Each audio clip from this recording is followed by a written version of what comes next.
আসসালামু আলাইকুম। এই তো ইয়ামি ইয়ামি চিকেন বিরিয়ানি, যাক অনেক দিন পর আমার একটা স্বাদ পূরণ হলো। কারণ ফারিয়া মানে আমার ছোট ননদের বড় মেয়ে ফারিয়া, ও তো অনেক আগে একদিন ফ্রাইড রাইস খাওয়াছিল, চিকেন রোস্ট ছিল মনে হয় হ্যাঁ, না? Chicken roast. হ্যাঁ, কিন্তু ওর বিরিয়ানি খাওয়ার আমার অনেক শখ ছিল, যদিও আমাকে এগুলো সব খাইতে নিষেধ করছে, এই জন্য আমার বেশি বেশি মনে হয় খাওয়ার ইচ্ছা হয়। তো যাই হোক, আজকে সেই শখটা পূরণ হলো। দেখতেই অনেক ইয়ামি লাগতেছে। তার সাথে তো আরও এই তো বিফ, তারপর পটল ভাজি, ডাল, সালাদ, তার সাথে হচ্ছে সাদা ভাত, আর এই যে ডেজার্টে শিলুর সেই স্পেশাল পায়েস, আর দই আছে। স্প্রাইট।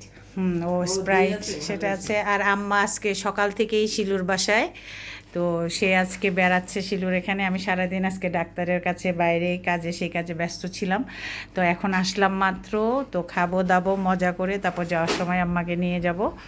তো কেমন বেড়ানি হইলাম আজকে? অনেক ভালো। আলহামদুলিল্লাহ। যাক, আলহামদুলিল্লাহ। তুমি চলে আসবা। আম্মার ঢাকা থেকে আসার সময় ছিল যে শিলুর বাসায় একদিন থাকবে। তো যাক, আজকে আম্মার আশাও পূরণ হয়েছে, কারণ আমি 12টার সময় সারাদিনই আমার আম্মাকে সেবা দিয়ে করছে গেছি। ওরা।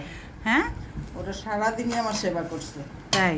হ্যাঁ, কারণ শিলুর কাছে থাকলে তুমি আরামে থাকবো, বোঝা যায়। তো আপনারা সবাই ভালো থাকবেন। আমরা একটু মজা করে এখন খাই। Good night.